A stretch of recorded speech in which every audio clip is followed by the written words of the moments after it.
അന്ന് വീട്ടിൽ ഞാനും എൻ്റെ അനിയത്തിയും മാത്രമേ ഉണ്ടായിരുന്നുള്ളൂ. അച്ഛനും അമ്മയും ഒരു കല്യാണത്തിന് പോയതായിരുന്നു. രാത്രി ഏകദേശം 12 മണി കഴിഞ്ഞിട്ടുണ്ടാവും. മഴ പെയ്യാൻ തുടങ്ങുന്നതേ ഉള്ളൂ. ഞാൻ മുകളിലെ നിലയിലിരുന്ന് പഠിക്കുകയാണ്. പെട്ടെന്ന് താഴെ നിന്ന് അമ്മയുടെ ശബ്ദം ഞാൻ കേട്ടു. മോളെ, ഒന്ന് താഴേക്ക് വരുമോ? എനിക്ക് അത്ഭുതം തോന്നി. അച്ഛനും അമ്മയും പുലർച്ചെ വരൂ എന്നാണല്ലോ പറഞ്ഞിരുന്നത്. ഞാൻ വേഗം എഴുന്നേറ്റ് വാതിൽ തുറന്നു. സ്റ്റെയർകേസിൻ്റെ അടുത്തേക്ക് നടന്നപ്പോൾ വീണ്ടും കേട്ടു അതേ വിളി. മോളെ, വേഗം വാ. അമ്മയുടെ അതേ ശബ്ദം. പക്ഷെ ആ ശബ്ദത്തിൽ വല്ലാത്തൊരു തണുപ്പ് കലർന്നതുപോലെ. ഞാൻ പതുക്കെ പടികൾ ഇറങ്ങാൻ തുടങ്ങി.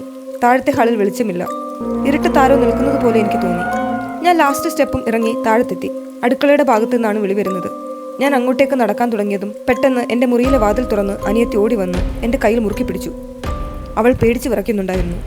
അവൾ എൻ്റെ ചെവിയിൽ പതുക്കെ പറഞ്ഞു, ചേച്ചി, അങ്ങോട്ട് പോകരുത്. ഞാനും കേട്ടു അമ്മയുടെ ആ വിളി. പക്ഷേ അവൾ അത് മുഴുവയ്ക്കും മുമ്പേ അവളുടെ കയ്യിലിരുന്ന ഫോൺ ബെല്ലടിച്ചു.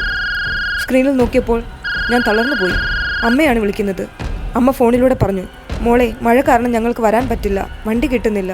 നിങ്ങൾ വാതിലെല്ലാം അടച്ച് കിടന്നുറങ്ങണം കേട്ടോ. അമ്മ ഫോണിൽ സംസാരിക്കുമ്പോൾ തന്നെ എൻ്റെ തൊട്ട് മുന്നിലെ ഇരുട്ടിൽ നിന്ന് ആ ശബ്ദം വീണ്ടും വന്നു. മോളെ, എന്താ വരാത്തത്? ഞാൻ ഫോണിലെ ടോർച്ച് ആ ഇരുട്ടിലേക്ക് അടിച്ചു. അവിടെ അമ്മയായിരുന്നില്ല. എൻ്റെ അതേ ഉയരമുള്ള, എൻ്റെ അതേ വസ്ത്രം ധരിച്ച ഒരു രൂപം. അതിൻ്റെ മുഖം വ്യക്തമായിരുന്നില്ല. പക്ഷേ ആ രൂപം പതുക്കെ തല ഉയർത്തി എന്നെ നോക്കി ചിരിച്ചു. അമ്മയുടെ ശബ്ദത്തിൽ അത് വീണ്ടും പറഞ്ഞു, നീ വന്നില്ലെങ്കിൽ ഞാൻ അങ്ങോട്ട് വരാം. ഞങ്ങൾ രണ്ടുപേരും മുകളിലേക്ക് ഓടിക്കയറി. മുറി പൂട്ടി. നേരം വെളുക്കുന്നിടം വരെ ആ വാതിലിന് പുറത്ത് ആരോ മാന്തിക്കൊണ്ടിരിക്കുന്നത് ഞങ്ങൾ കേട്ടു. ഇടയ്ക്കിടെ എൻ്റെ തന്നെ ശബ്ദത്തിൽ അത് വിളിക്കുന്നുണ്ടായിരുന്നു, വാതിൽ തുറക്കൂ, എനിക്ക് തണുക്കുന്നു.